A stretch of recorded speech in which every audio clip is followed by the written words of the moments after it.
अस्सलाम वालेकुम everyone, welcome in my YouTube channel Noorin calligraphy. So guys, इससे पहले हमने सबक नंबर 1 हमद जो था उसको समझा था और उसके क्वेश्चन आंसर्स करे थे। आज हम सबक नंबर 2 एहसास फ़र्ज़ जो कि एक सच्चा वाक़या है उसको आज हम समझेंगे और उसके क्वेश्चन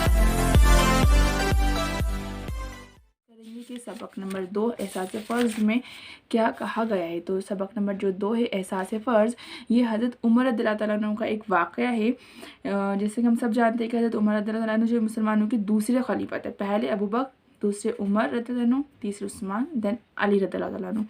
तो हज़रत उमर रज़ियल्लाहु तआला अन्हु जो है मुसलमानों के दूसरे खलीफा थे। खलीफा का फ़र्ज़ होता है कि वो अपनी रियाया की खबरगिरी करे, यानी कि अपनी रियाया अपनी जनता के बारे में ख़बर रखे कि उनको कुछ तकलीफ़ तो नहीं है। इसलिए वो अपने फ़र्ज़ को पूरा करने में लगे रहते थे।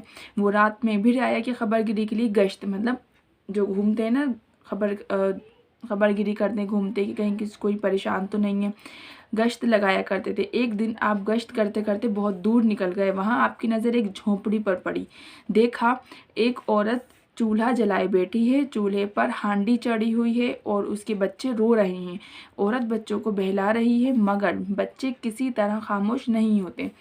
बच्चों को रोता बिलखता देख कर हज़रत उमर का दिल भर आया। आप करीब गए, देर तक देखते रहे मगर आपकी समझ में न आया कि आखिर माजरा क्या है। चूल्हे पर चढ़ी हांडी में खाना पक क्यों नहीं रहा, माँ उन्हें खाना क्यों नहीं देती।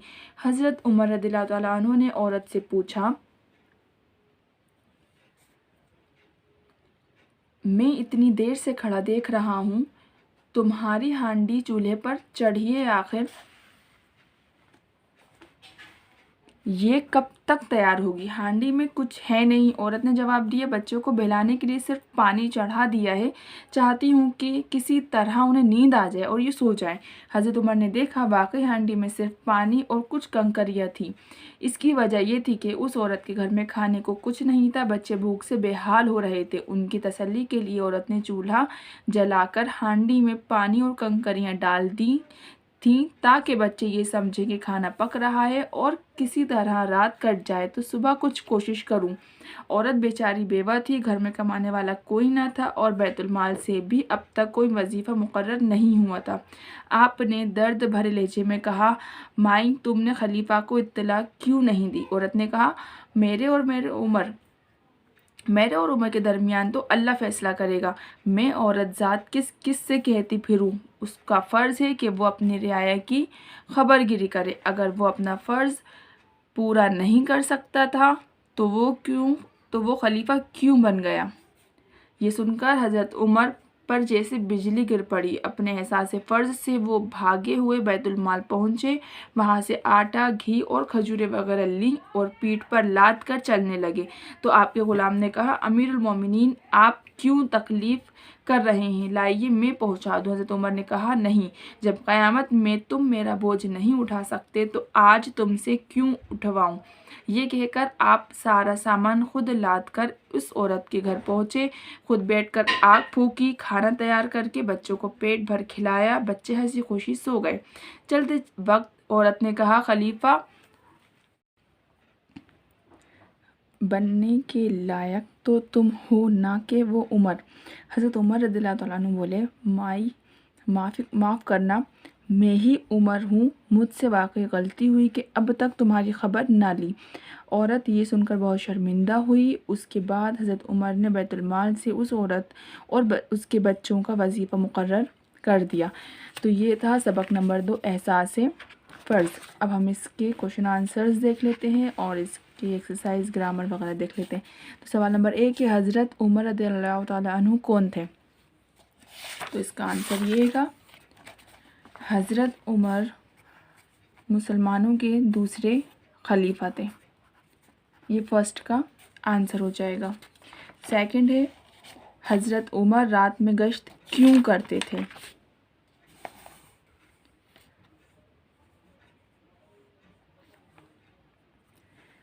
तो ये रहे आंसर्स। मैंने कॉपी में भी लिख दिए हैं कि सवाल नंबर जो 1 था आपका, हज़रत उमर कौन थे। हज़रत उमर मुसलमानों के दूसरे खलीफा थे।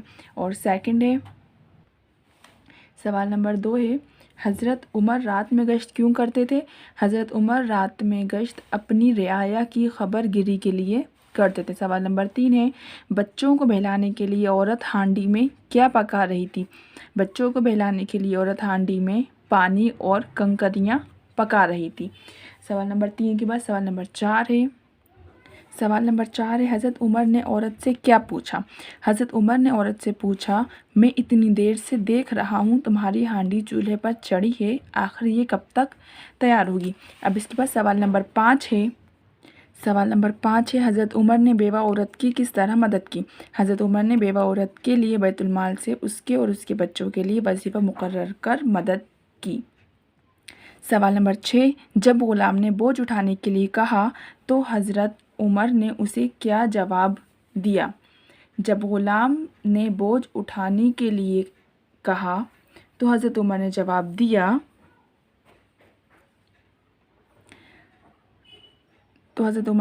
दिया जब क़यामत में तुम मेरा बोझ नहीं उठा सकते तो आज तुमसे क्यों उठवाऊँ?